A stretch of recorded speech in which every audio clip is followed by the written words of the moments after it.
Kwara State. Public Complaint Commission handling 1,820 active end day, and that story is on page 29. Taking some of his sports stories now, we have Africa Para Badminton, a GDK hails Team Nigeria's feat. And lastly, we have Nimrod Lords CGC Volleyball Premier League standard. And that's all we have on the Nigerian Tribune this morning. Okay, we have one more story here. It says World Cup qualifiers or Simenet hat trick as Eagles spank Benin 4-0 qualify for playoffs. Over to you, Victor. If you had not mentioned that particular one. I was really wondering where that story was. If you had not mentioned that one. Exciting times for us. The front page of the Vanguard is filled with interesting stories right here this morning. Dangote Refinery deploys CNG trucks to distribute petrol at 850 naira per litre. Find more on that on page 15. While dumped PDP for APC, that's coming from Mba. You find more on that on page 6. Maths no longer compulsory for arts candidates. That's coming from the federal government, and they approve new admission guidelines. I think a lot of people are really excited for that We should development. be excited.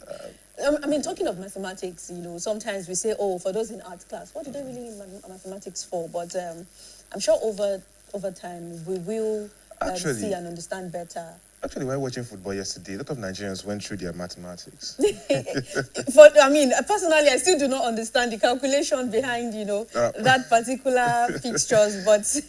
Well, we'll delve further into I that think later. As much as, it has been put on hold, dropped for art students, I think it's one way or the other, it's still important. Always substitute it.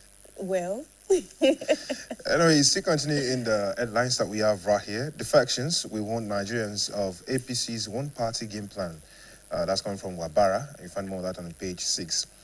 Illegal financial outflows worsening Nigeria's revenue problem. That's coming from the IMF. The rider promises renewed focus on tracing such flows to plug fiscal leakages. Upgrades Nigeria's 2025 economic growth forecast to 3.9%. Cites stronger domestic fundamentals, calls for credible fiscal monetary policies, downgrades global economic growth forecast to 2.8%. There's actually a lot of that on page 14 of the Vanguard newspaper for today. Madagascar's president flees as court declares seat vacant, names army chief new leader. You find more of that on page 8.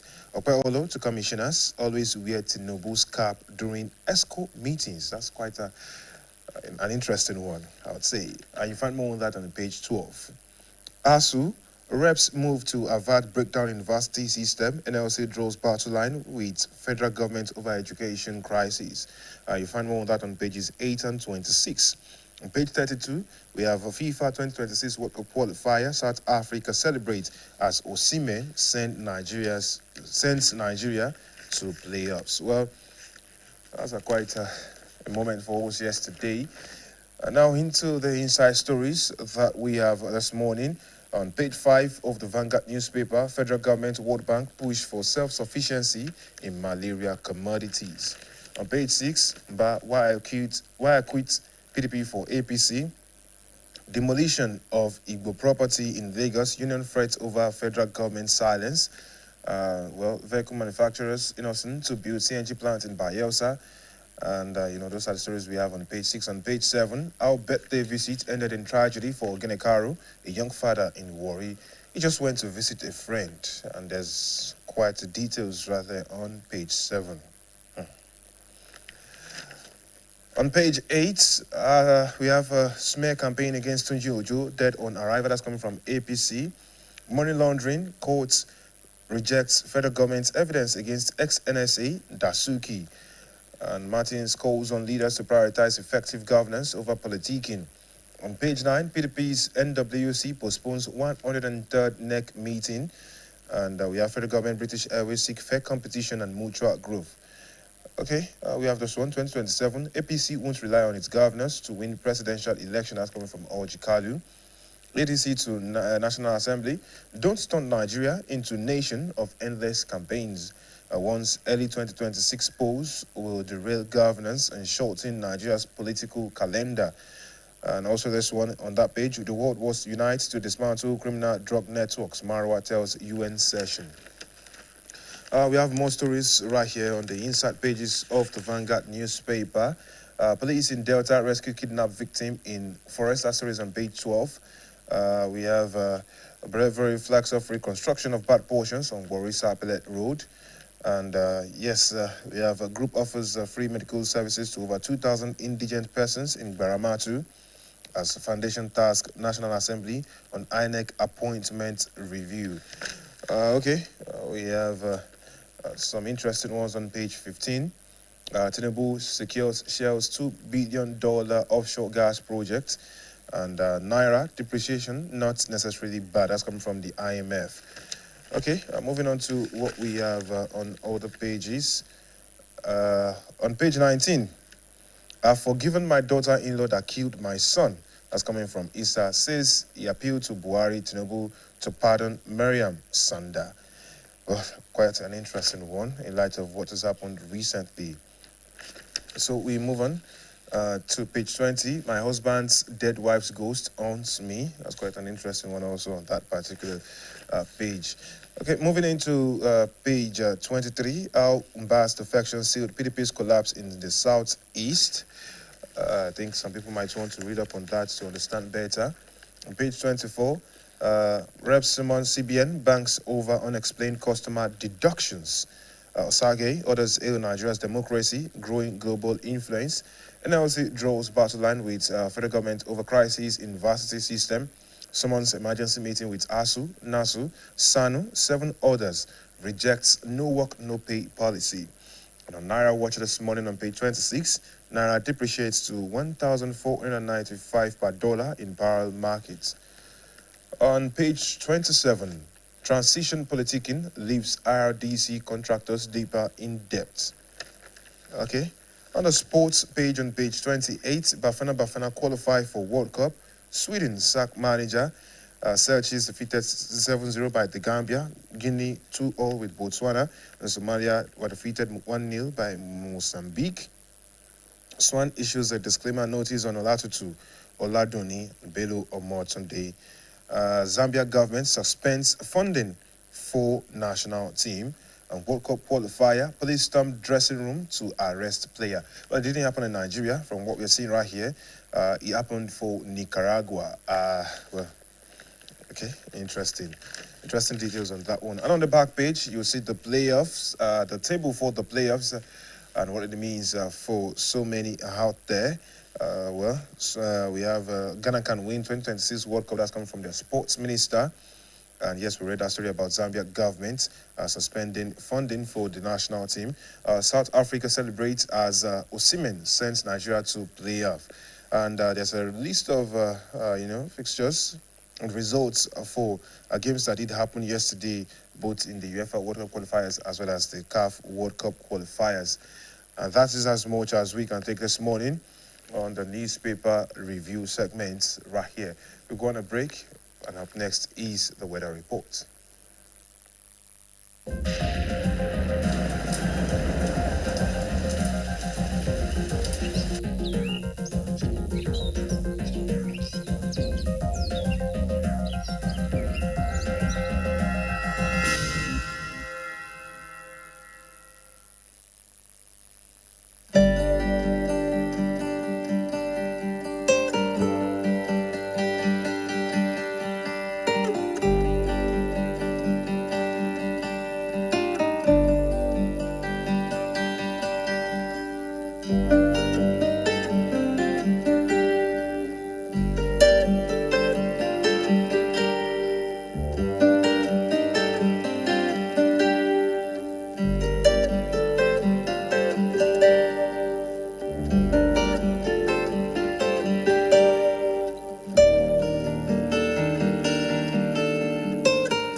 What wakes you up in the morning? Is it the sunrise? Is it the alarm?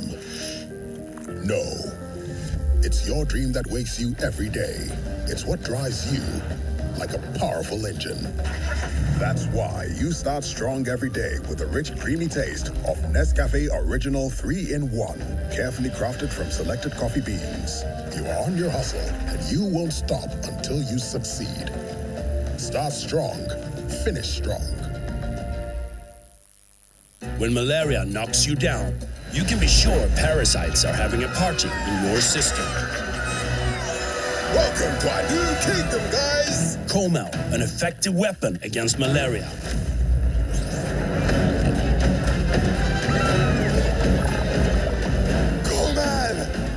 Attacking the parasite army directly to give you express relief and get you back on your feet effectively. Comel on. Malaria gone. Milo 3-in-1 Milky and Creamy is truly milky and contains calcium. So, no need to add milk for that rich, creamy cup, which helps to nourish your kids.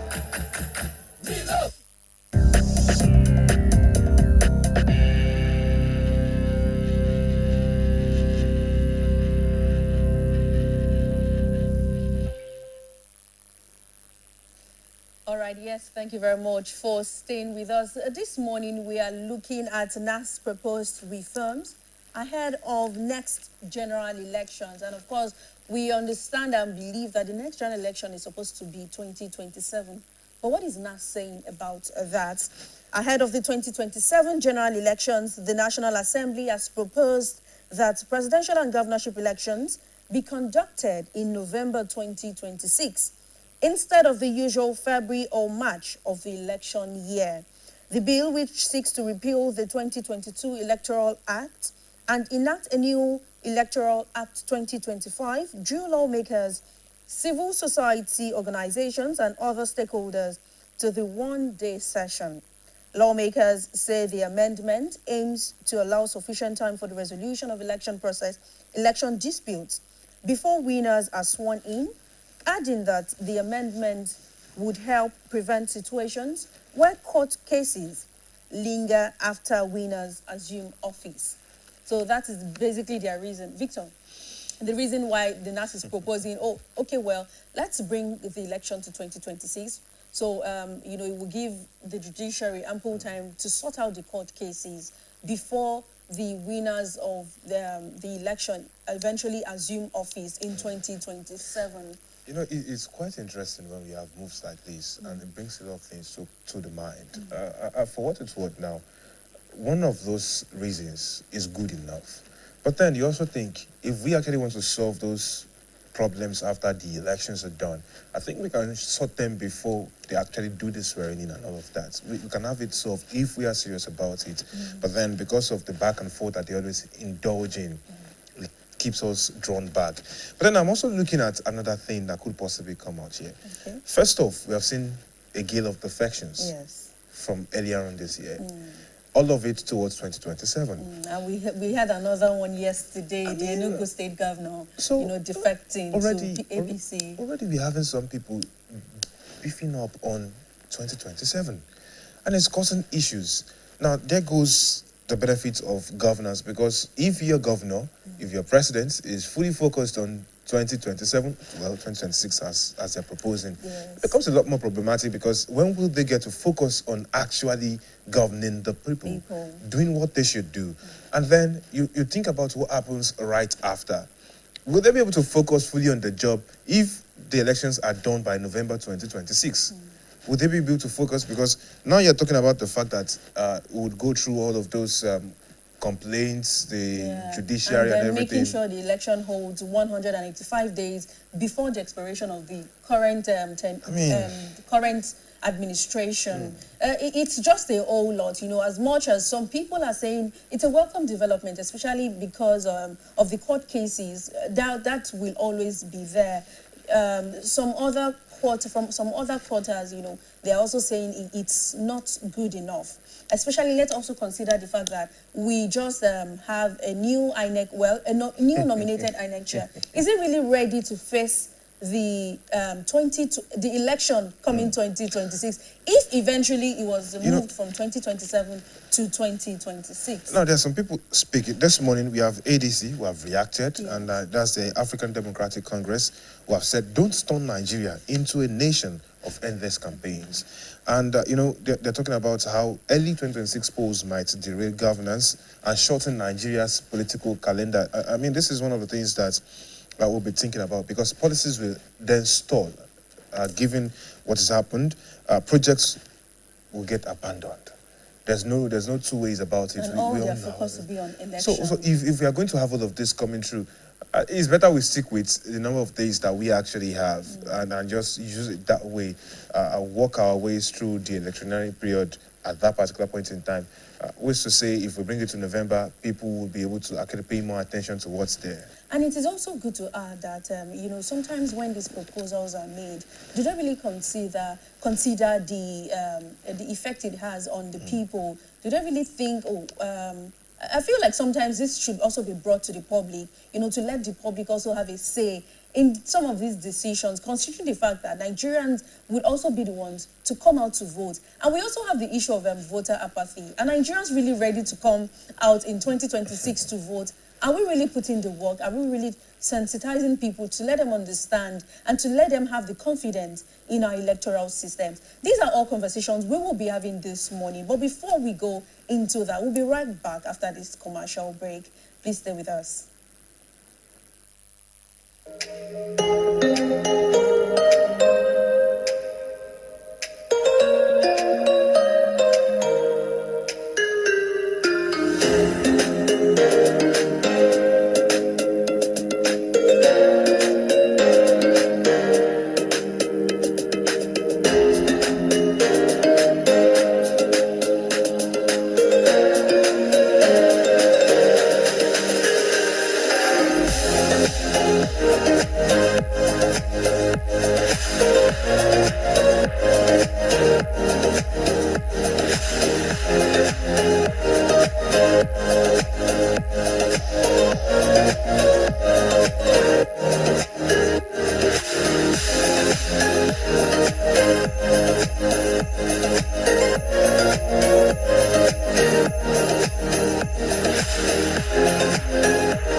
Guys, food is ready.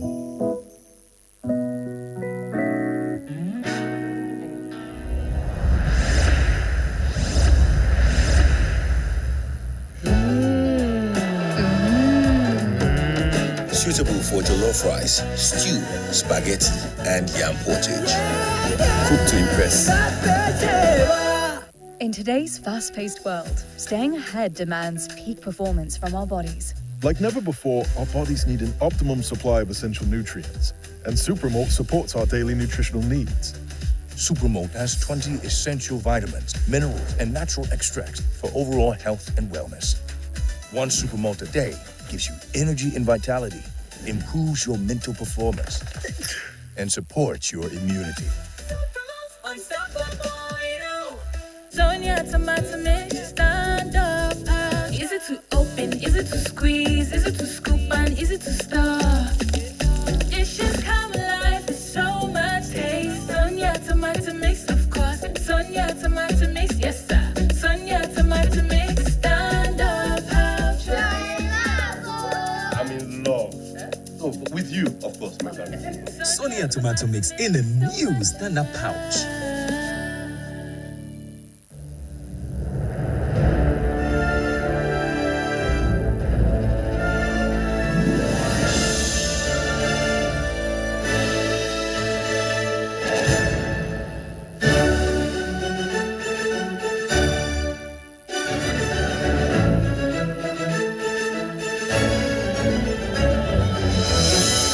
TerraCube. Unwrap joy. Unleash taste. Some say learning is fun, but as a mom, I see how demanding it can be for my child. That's why I ensure he starts every day with a cup of Bonvita. Bonvita. Prepare them to win every day. Good, tasty food is worth living for. Worried about your oil every time you enjoy your favorite meal? Introducing Smart Balance. Smart Balance rice bran oil is rich in gamma oryzanol. Several studies suggest that gamma oryzanol may contribute to the reduction of bad cholesterol. Golden Terra Smart Balance oil. Good food, no worries.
Welcome once again, right here to the interview segment this morning, as we actually discuss something that will affect Nigeria hugely ahead of the forthcoming 2027 elections. Well, today we are discussing the topic, National Assembly's proposed reforms ahead of next general election.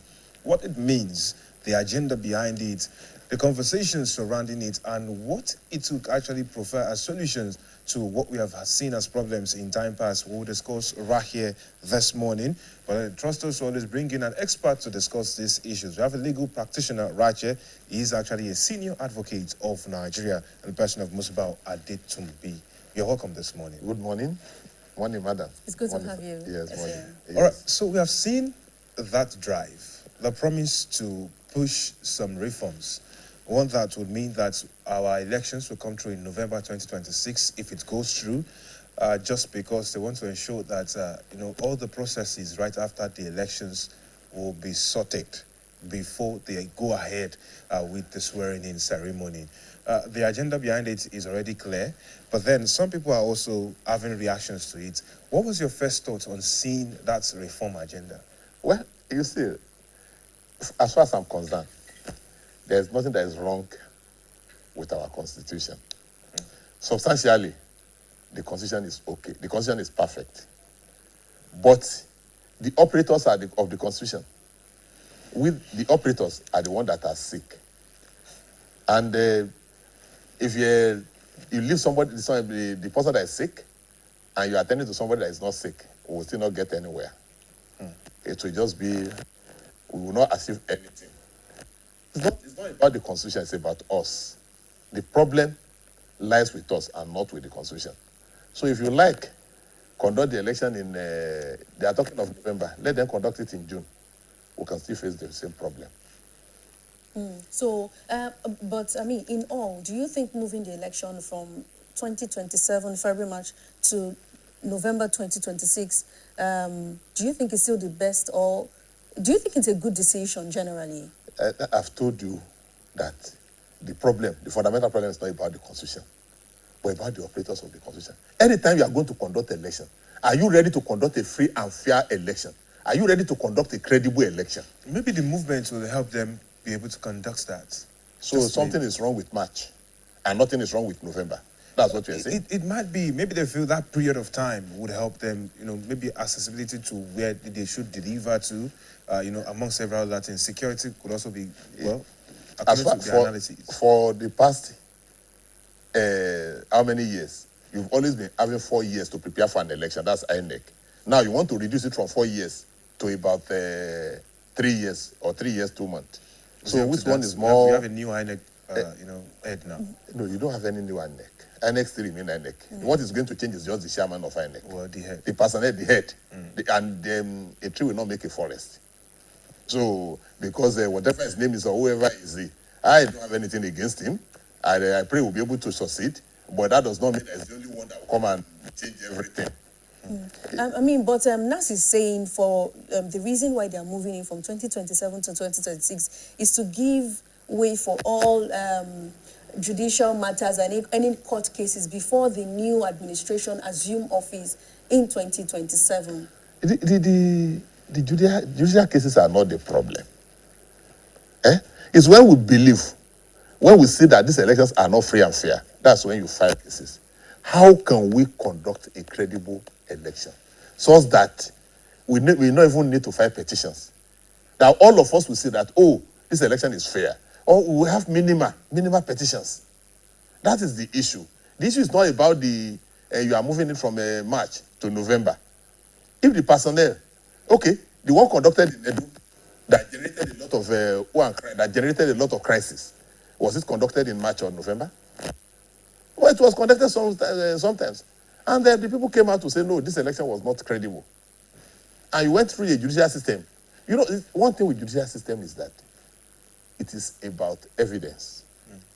And the moment you cannot be able to gather evidence, the court will say it is not credible. And remember, there's a serious problem with our judicial system now because people do no longer have confidence. So conducting an election in November It's not what will give people confidence about the judicial system.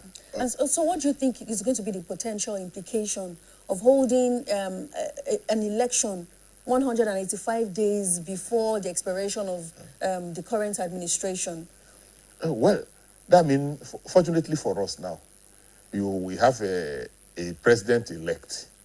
That if it is incumbent that has won again, that's continuity.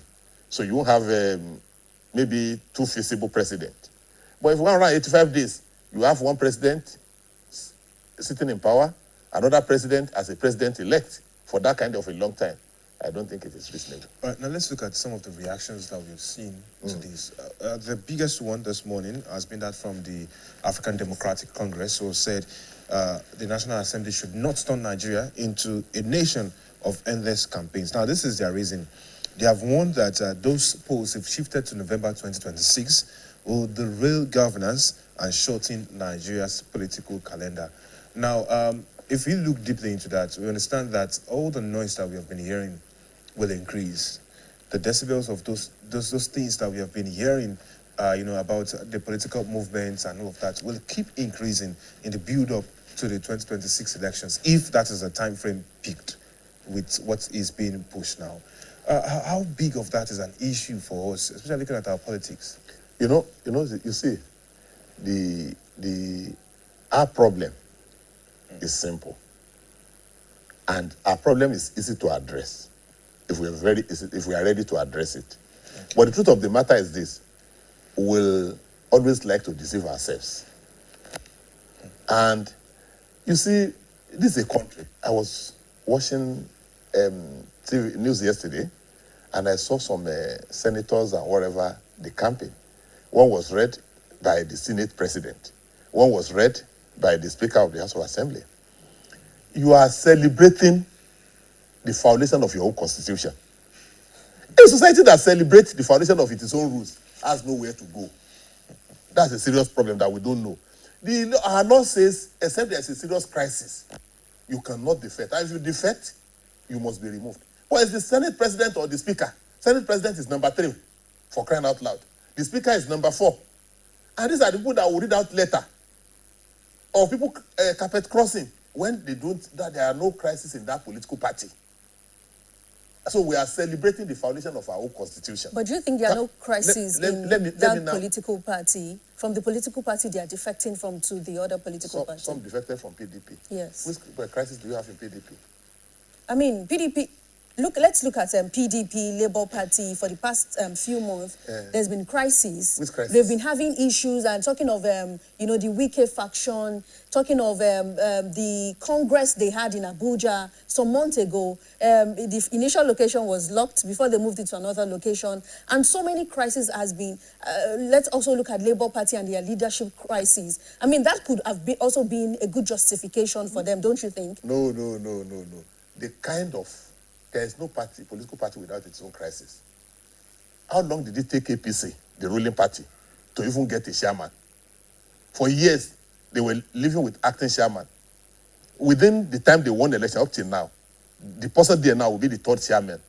Initially, Abdullahi, that one from Nasarawa, Gaduje, then this one that is there now. So, every political party will have its own minor challenges. Challenges are not crises. But do you think these challenges they're having is not enough to cause the gale of defections we've been seeing for the past few months? Why are they not defecting from APC to another party? Are you saying the APC does not have its own challenges? So why are they not moving from APC to other parties? What I'm saying is that as long as we are not ready to obey our own law, as long as we are not ready to follow our own rules, you can amend the Constitution 1 million times. The problem is that the problem is not about our Constitution, but our determination to defeat that Constitution. So if you conduct an election in November, our politicians, the people who are operating it, are ready to defeat it. Conduct it in January, conduct it in any month, they are ready to defeat it. So that is the problem. How do we address it? So now it feels like politicians might be ready for the election in November, coming 2026. But the question is, are Nigerians ready? Is INEC ready? But before you answer that question, we have a commercial break. We'll be right back. Natural sun-ripened yellow corn, individually whole-flaked to preserve its natural goodness. That's what makes Nasco cornflakes truly whole-flaked. Enjoy the tasty, crunchy, and nutritious Nasco cornflakes. When malaria knocks you down, you can be sure parasites are having a party in your system. Welcome to our new kingdom, guys! Comel, an effective weapon against malaria.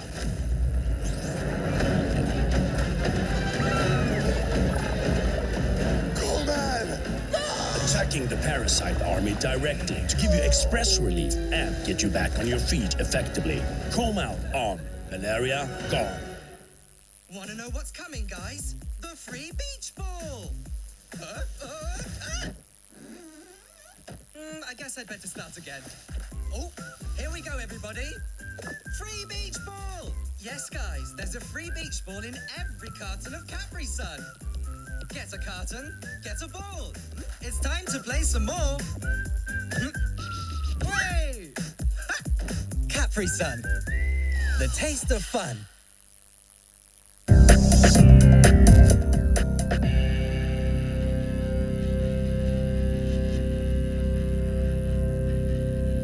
All right, thank you very much for staying with us. Looking at the NAS proposed reforms ahead of next general election, I was asking you, sir, at this time now, at this moment, because you said it's not even about moving the date or anything, but I was asking, are Nigerians really ready for this election? Because it feels like the political class, our politicians, our leaders seem to have probably been ready for this particular move. But are Nigerians really ready for this election? Is INEC ready? Can they really face them? Talking of the logistics issue, talking of security, can they really face it? Looking at the time frame they have, that's in a year, 1 year and 1 month time from now. Sorry, you see, let us be honest with ourselves. Our elections in Nigeria is not about the people. It's about the politicians. So, politicians are ready. As for now, there is nothing on ground to show that Nigerian leaders, Nigerian politicians, they need the people. They don't really need us for now. That is the position on ground. Because you see that the politicians are ready to rig election. They are ready for their petition. And irrespective, they are not even ready to allow your vote to count. And my own vote to count. They are ready. You look at the level of poverty. So it's not a matter of bringing out 5,000 or 10,000 to buy food. They always do money for it. So the money is already there now. They have enough money in their hands that they are ready to buy conscience of the people. Are we now normalizing that? It's already normalized. We only pray that God will be able to change it for us. So it's normalized. You see, the problem in this country is that we're deceiving ourselves. We're not ready to face the challenges that we have. It's about us. How can the people be ready to say, look, it must be like this and it will be like that? Okay. They are talking of November now. Now, even these people that are talking of November, this is October. Even the law that they are talking about, if they move all those ones, I don't know which aspect will affect the constitution. But if there's going to be constitutional changes, it has to go through the 36 states of the federation. It has to go through the 36 states of the federation. So, if otherwise, it's not going to scale through. But if it's just only the Electoral Act, they can pass the Electoral Act. And when it's signed by the Mr. President, it becomes law. So, now the moment it becomes law, then we live by it. So, but what is wrong? How many times have we changed our law? How many Electoral Acts have we passed? Have we achieved success? The answer is no. Okay, now let's look at it this way. We had issues from the 2023 general elections. Yes. No doubts about that. Do you think between that time and now, we have learned some lessons? Because, like you mentioned now, the people ourselves, it looks like we're not ready to actually take up the mantle. Do you think we have learned valuable lessons from that last election? Do you think we are ready to adjust? Well, You see, they are not even giving us room to learn lessons. Let's be sincere. Do you have to give us the room? You have to give us the room to learn lessons. If you don't, there must be people, there must be winners to build up your own people. So many people are struggling to live. When you are struggling to live, you are concerned primarily with what you want to eat. Survivor. It's survivor. You are concerned primarily with survivor. And when you are concerned primarily with survivor, one cannot reason. No. Forget it. He's intelligent. He has intellect. It's because he has food to eat. There are so many children in the villages. The intellect is there. We're not ready to tap it. We're not bringing them. They are going to rot there. So even the elderly people, when you are thinking of how to survive, some are not even, how many people, it's only with the elite that are having this conversation. Do you know the number of people that are in Bodija now? Buying and selling. They don't even listen to all this. But how are we going? We have to mobilize our society to really be a society where people can say, yes, I have a voice and I'm going to cast my vote and my vote must count. So talking of mobilizing the society now, whose responsibilities is that supposed to be? Whose shoulder should that rest on? You see, it rests on when we have credible leadership. At times people will say, we don't need good leaders, we need good institutions. Institutions are not going to run themselves. It is human beings that are going to run institutions. So what kind of human beings are we? What kind of human beings are we? Who are the people that are fine for this leadership position? Are they people that are ready to change things? Or are they people that are not ready? President Tinubu campaigned a lot, we'll do this, we'll do that, we'll do that. But at the end of the day, give yourself a clear assessment. You have a National Assembly that you don't even know their salary. You don't even know what they are earning. You hear of a constituent project. We don't even know the meaning. You don't know, you have a senator. You don't even know what is earning for constituent project. I do. I don't know. You don't know. So there's no that kind of enlightenment. So merely changing the law is just changing the forms. You're not changing the substance. There is nothing that is going to happen. We will still be back to square one. I pray they will skate through and we'll conduct election in November. May God spare our life. We'll still be coming here to address the same problem. But I mean, if we are talking about, confidence of the people now, and we are saying, stakeholders should rise to orientate the people also, how should, and talking of confidence of the people, having trust in the system, how should the people begin to hold the system accountable? Talking of the election now, and of course, we also look at the issue of voter apathy. If our for now, the laws are not working. The day we make our law to work, then we'll be able to hold people accountable. The day you have an independent... How can we make our law work? I mean, you've been talking about our laws working and the likes. How can it work? What exactly are those traits we will see and say, yes, this is working? Now, it lies with you and I. Although our leaders, they are, as much as possible, the politicians are trying to make it impossible. But if people in the National Assembly can go by their good conscience, they have an independent mind, and they look at things objectively, they will be able to check president. But can they? At all. If they cannot, then what's the solution? I don't know. If the parliamentarians in the State House of Assembly can be independent, they will be able to check the excesses of any governor. But have we gotten to that place? And then, when you take a look at most of the countries in the Asians, like Qatar, that is Qatar, Saudi Arabia, you see that they don't have all this kind of thing that we have. Yet, their leaders are able to allow their country to function. We all run to Dubai, United UAE. But some people build it. So, you move to Japan, some people build it. So, we should ask ourselves whether this democracy is even work. whether it's going to work. All right, let's go through something now. I was looking through while researching, and I saw that there was actually a time where we had this, reform, being called.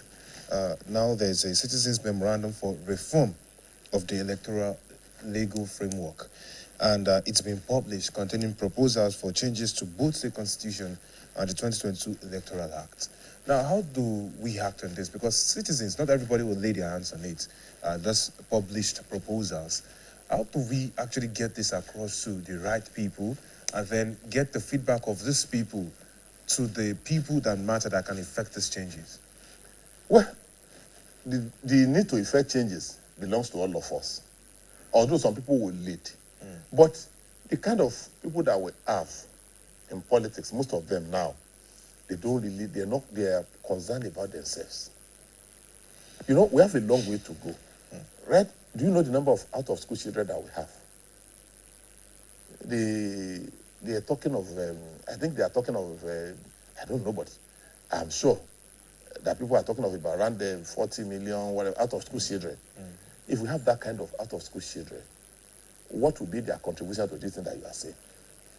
Are they ready? Whether you vote in November or you vote in March, are they not going to be tools to rig the election? So who are those people that will come and address the fact that every child who ought to be in school should be in school? Who are the people that will give us proper medical care such that we will now be able to think and say, yes, let us move our country forward?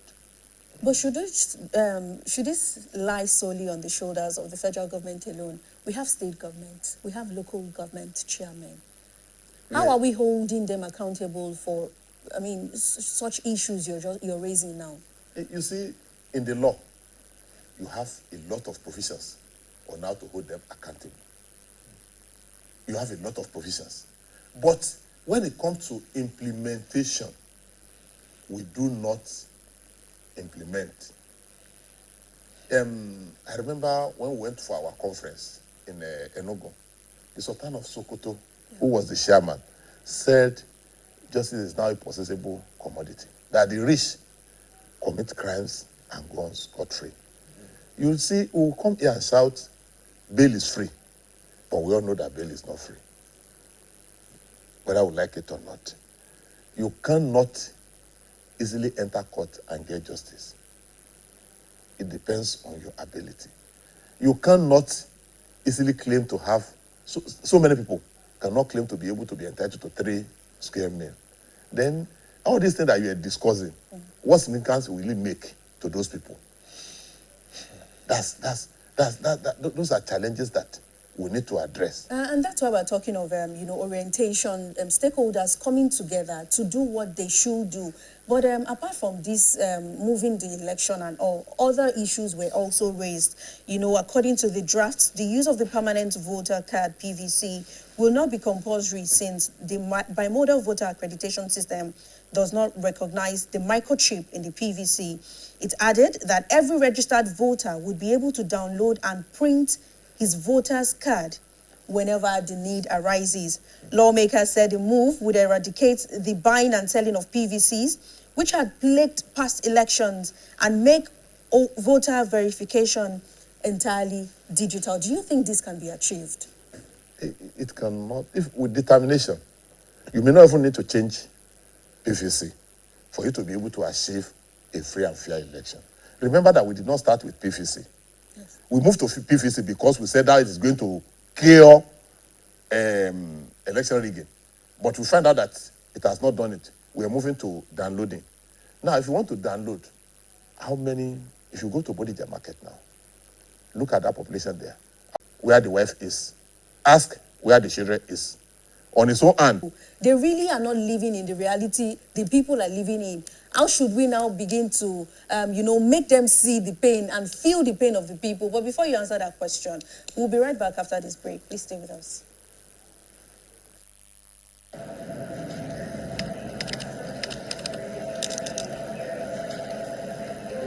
When you're low on energy and need a break, give yourself a treat. Cadbury Hot Chocolate. Smooth.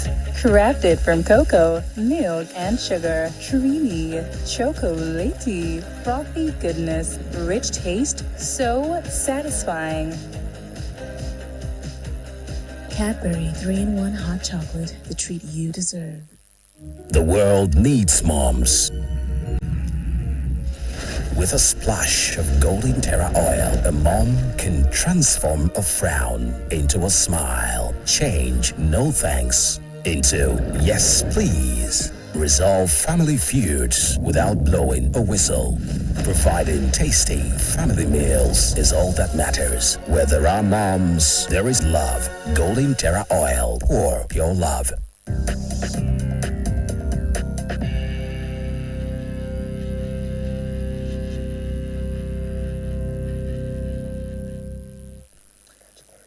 All right, thank you very much for staying with us. We're talking about making how to correct the narrative of, making our leaders live in the reality of the people. We see in other climes, where we talk of corruption, we talk of other issues leaders perpetrate, and the next thing we see is impeachment. But we barely see that in this climb. I mean, one of the latest issues we saw was the case of certificate forgery by the minister or ex-minister of Science and Technology. And he tendered his resignation a few days after the issue cropped up. But we barely see issue of impeachment in this particular climb or in this country. We barely see the case of a resignation, where issues are being raised about a particular leader. We don't see the issue of resignation or impeachment. Why is it that most times our leaders also do not want to own up or do not own up to living or to talking about living in reality of the people in Nigeria? It's just it's the same problem. The law does not work. If the law does not work, how can you impeach me? It's the law that says how you can impeach me. And if you know that you cannot impeach me, why should I resign? I know you cannot impeach me because I know that law is not working. The law is in my hands. Whether Mr. President, in fact, we've never had it so frustrating or bad as this with National Assembly. Whether you like it or not, when an emergency was declared in Rivers, people, even for them to cast vote, for us to say, they said, law said 2/3, for the whole world to see them, you move here, call for separation, for us to see that you have 2/3. It did not happen. And so, why should I, if that simple matter, it did not happen, how do you not think that kind of National Assembly is going to have the gut to question Mr. President? They said, somebody came on here, they said Coastal Road, Lagos to Calabar, is Kennekan billion, but was that even a trillion? Was it even taken to the National Assembly? Was it budgeted for? Did they even look at it? So talking of the National Assembly now, it feels like we've missed it. But at what point did we miss it? Especially if we have lawmakers who cannot even live to going by the principles, rules, and regulations. How exactly did we miss it, and how did we get here? My sister, this question, we didn't just get here today. Let's be realistic. We didn't just get here today. Even we may have to go back as far back as even under the military, and probably even beyond. But are we ready to correct it? Are we ready to be where we are ready to, where ought to be? There is nothing like that. What does it take to correct it? Well, I've told you, as far as I'm concerned, as long as we keep on having leaders who are non-Nigerians, we have nowhere to go. I mean, when you say non-Nigerians, I think you should maybe not say they are non-Nigerians. They are Nigerians, but of course, just like you said, at every little, they are not living in our reality in Nigeria. They are not Nigerians. What makes you to be a Nigerian is that it's not only it goes beyond being born here. Your family, all those Senate claims that you are talking about, their families, their members, they live there. So you know that if the roof is going to fall, it will fall on every one of us. The moment you know that if the roof is going to fall, it's not going to fall on your family, you are not a member of that family. Okay. They are outside. All of them are outside, secured and saved. Your own, as soon as you get a sign that this roof is about to fall, you have a passport. that guarantee you to move out and to be where you are going to be. So nothing is going to touch you.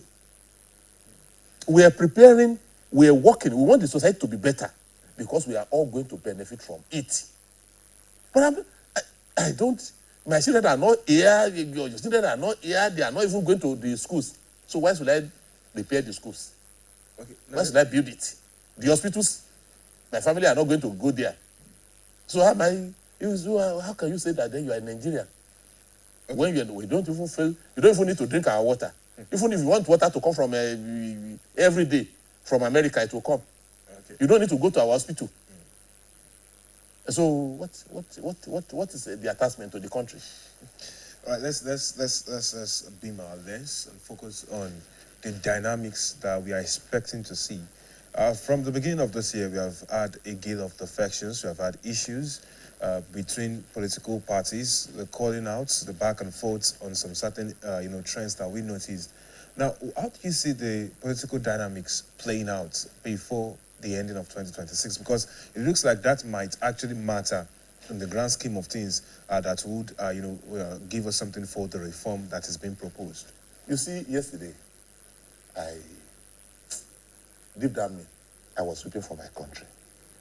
When I saw the governor of Enugu crossing over to APC, you went to the people, you campaigned, and that's where you will know that this election does not matter. You campaigned for the people. You told them you belong to this party. You gave them every promise you will do from that party. Suddenly, when those people voted for you, thinking that they are voting for somebody PDP, then there was a candidate for APC now. They did not vote for that candidate. You now abandon where you were voted for. You move to another political party. And in that political party, you have the Vice President of the Federal Republic of Nigeria. You have the Senate President. What message are they passing across? Morality does not matter. And you said you want to grow. Okay, we will grow. Let's see how we are going to grow. So how do you see the dynamics changing now? Because there's been a lot of movement.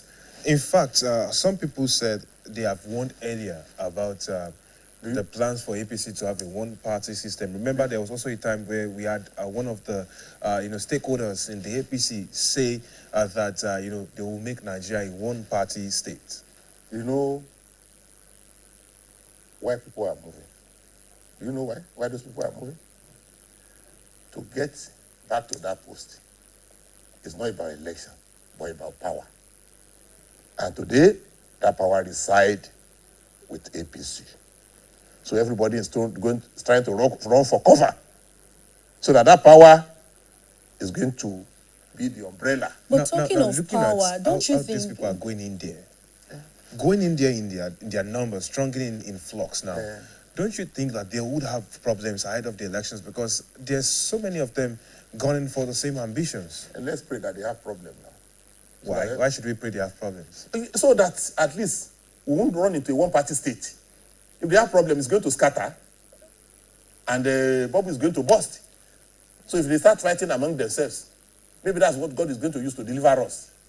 But what power do you think is in the hands of the people? I know you mentioned that the election might not really count.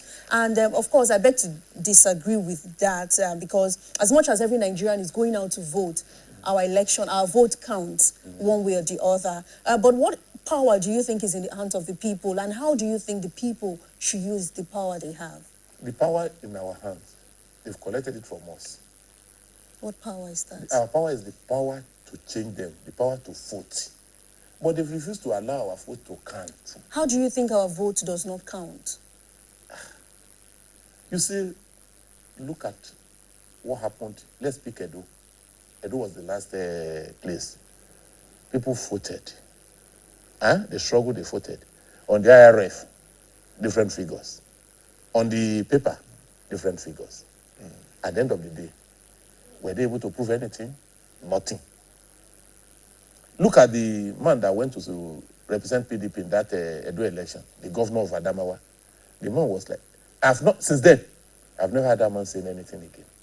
He was seriously shocked, he was disappointed. That's at his own level. Now think of a common man. Now, when you say is going to count. If you are conducting local government election in any state today, it is the party in power that is going to win. Is that election, is your vote counting? And even if you want to conduct senatorial election or whatever election, you know, in the last by-elections, if you don't have somebody like the governor here, you think APC wouldn't have been able to rig that election? He galvanized, he mobilized his people, and he stood by it. So otherwise, you're talking of rigging, like you're certain it was rigged. But I mean, this brings me to asking about: do you think having our election in batches would be better? During the meeting, also on Monday, it was proposed that proposed amendment was introduced: early voting, allowing certain categories of Nigerians, such as security personnel, INEC officials, accredited journalists, observers, and ad hoc staff, to vote up to 14 days before election day.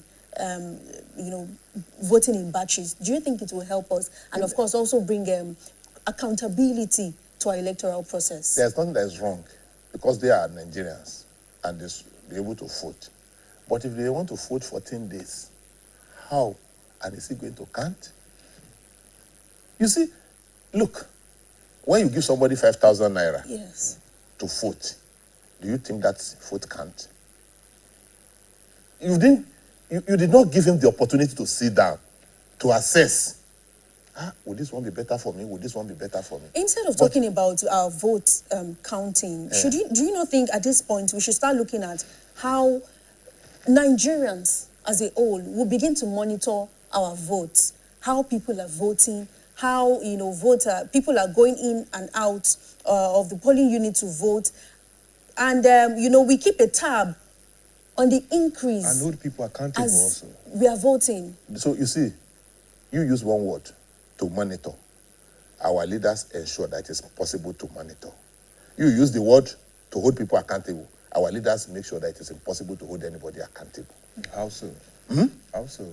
Now, when you are speaking of to monitor, the about 30 million or whatever out of school, children's school that you have, will you use them to monitor or not to monitor? But then ask yourself. But then the Nigerians who report this on a daily, there's some who go out there on social media, we see them. Let me finish. All those Arisa, all those boys under Road Bridge, all those homeless people, are you going to use them to monitor or not to monitor? You use them not to monitor. We have deliberately created a system that is not going to work because some people are profiting from it. So, and then the moment some people are profiting for it, it becomes difficult to monitor. All those boys, during the election, those guys that will carry gun, all those so-called thugs, who naturally are human beings, are they children of these leaders? Why do you have them in the majority? It's because the system is not working, and it's deliberate. We don't want the system to work. You were here when they told us that Port Harcourt refinery is functioning. Today, it's no longer functioning. Who's being held accountable? And that is part of the accountability we are talking about. If Nigerians, if we all rise up.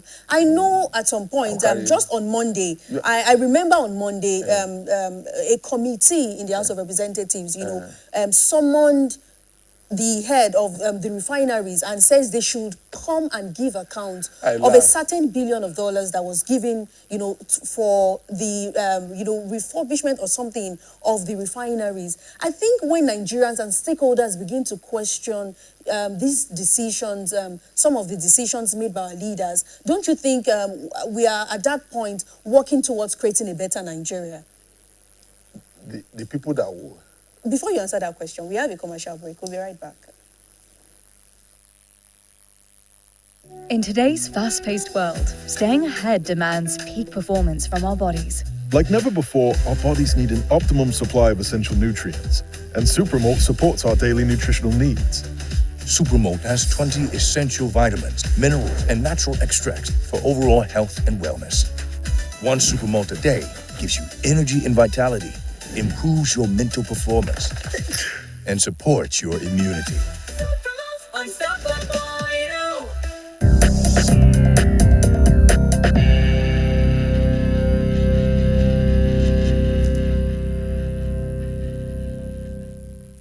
All right, thank you very much for staying with us. As much as it's been a wonderful conversation, it's also a very concerning conversation, and of course, concerning development for Nigerians now. But Barrister, before we went on that break, I was talking about holding stakeholders are beginning to speak up.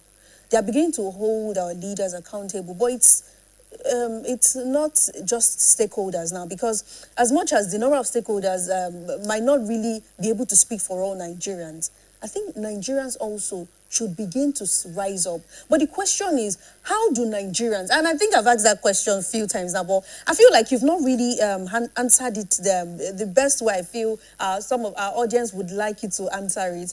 How should Nigerians, begin to, and I'm not talking of maybe any action or anything, but there are certain ways we can hold our leaders accountable and say, we elected you to do this particular thing for us and you have not done it.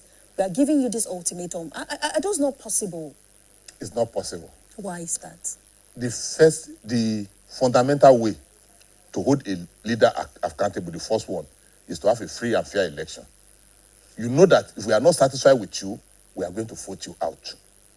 That is not present in Nigeria. When it's going to be present, I don't know. The second one is for you to have healthy citizens. People who can avoid to eat their 3 meals per day. And by so doing, they can work. They have a place where they can work. They earn a very good salary, so they can think. And if they want to organize a protest, they are going to organize a rational protest. It is not present in Nigeria. You need very good schools. Not because of today, because of futures. That is going to train these young ones to become future leaders. You know the number of Nigerians now that are struggling to go and read outside. You know how many. Even some women that are in the market, they wanted to sell all their properties. Because it is done on us that we have destroyed our own schools. So tell me how you are going to do it. So now let's talk about thresholds now, because at some point now you say maybe the masses will get pushed to the wall, and the threshold will be reached, and a lot of things could happen. Now there have been several places, other countries where we have seen similar occurrences, but then at some point it changed for them. Where do you see this whole thing changing for us? What? I don't know. If we're lucky, maybe one day we'll elect a president. Remember, may God bless the soul of Yaradua. When the man was there, he even told us that he's going to remove immunity for himself and for governors. Somebody like him would have been able to build institutions. But we lost him.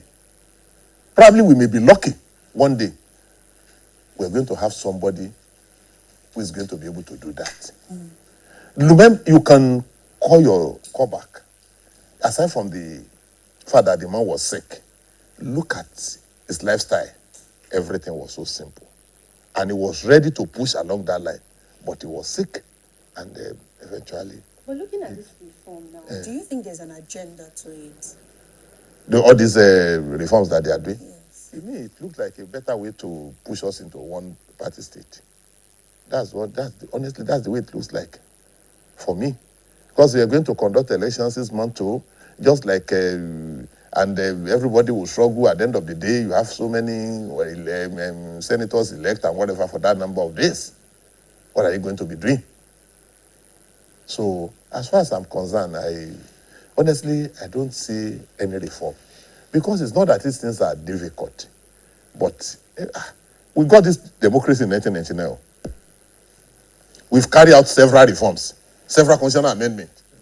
Rather than moving forward, we are moving backward. Who now says, when you do this one, we're still going to move forward? We've never moved forward now. We're moving backward. I still remember that I bought $100 naira to $1 in 2014. You know how much we're buying $1 today? I bought it 100 naira in 2014. I bought Euro 120. I think pounds was about 140 or 145 then. So do you think this, movements of the naira to dollar, naira to pounds, do you think it's an intentional ploy by certain individuals to ensure that there's a way money flows? You see, if we are talking about Nigeria economy, me, I don't even understand anything about it again. Honestly, I've lost interest because I don't even understand anything about it again. I'm just praying to my God that, okay, let me just survive and with myself and my family. And let the country be better. Every day I pray for us to get a leadership that's going to take that to a greater height. But the truth of the matter is that, look, under Buhari, you have a CBN governor who said he wanted to contest. A CBN governor, for God's sake, sitting governor under APC. Recently, even under all these people that are there, you will not be able to differentiate state officials from APC officials. Are they state officials? Should they be loyal to their own political party? It happened during Obasanjo too. You know, this one-party state. It's just that President Tinubu has shown us that you don't need to be a military man for you to know how to manipulate better. He has shown us that one. But Obasanjo too did it. So you ask yourself, it's a confusion everywhere. As we start to wrap up now, is there a chance that would somehow, some way, get a bigger and stronger opposition that might actually maybe change the tide ahead of the coming elections? If I'm to talk based on practical realities that's on ground, I would say no. But if I'm to talk as a religious person, I would say, well, it is possible. God, in his infinite wisdom, can just assist us and bring a president that will give room for opposition to operate. Okay, let's look at the judiciary now. Most times we see that it takes the judiciary a long time, to decide on a particular case. But now with this proposal, they are saying that the lawmakers are saying that, they are bringing it 6 months before to give the judiciary ample time to sort out all legal cases and petitions that will be brought before it. Do you think it's feasible, considering the fact that, or considering how our judiciary operates currently in Nigeria? You see, even as it is now, without amending the law, every petition must be finished within 6 months. But that itself is not a good law. Because it's not about giving me time to finish within 6 months. Give me the facilities and make the environment comfortable, even for me to finish within 3 months. Let it be very easy to gather evidence. Make it very possible. Let everything work. Not that we'll be disputing this evidence is good, this one is not good. We'll be on it. You bring from the same source, you bring your own document. From the same source, I'll bring my own document. They are not speaking the same language. But are we still, is the judiciary also not complicit? Talking of the judiciary, I'm talking of the lawyers, the judges.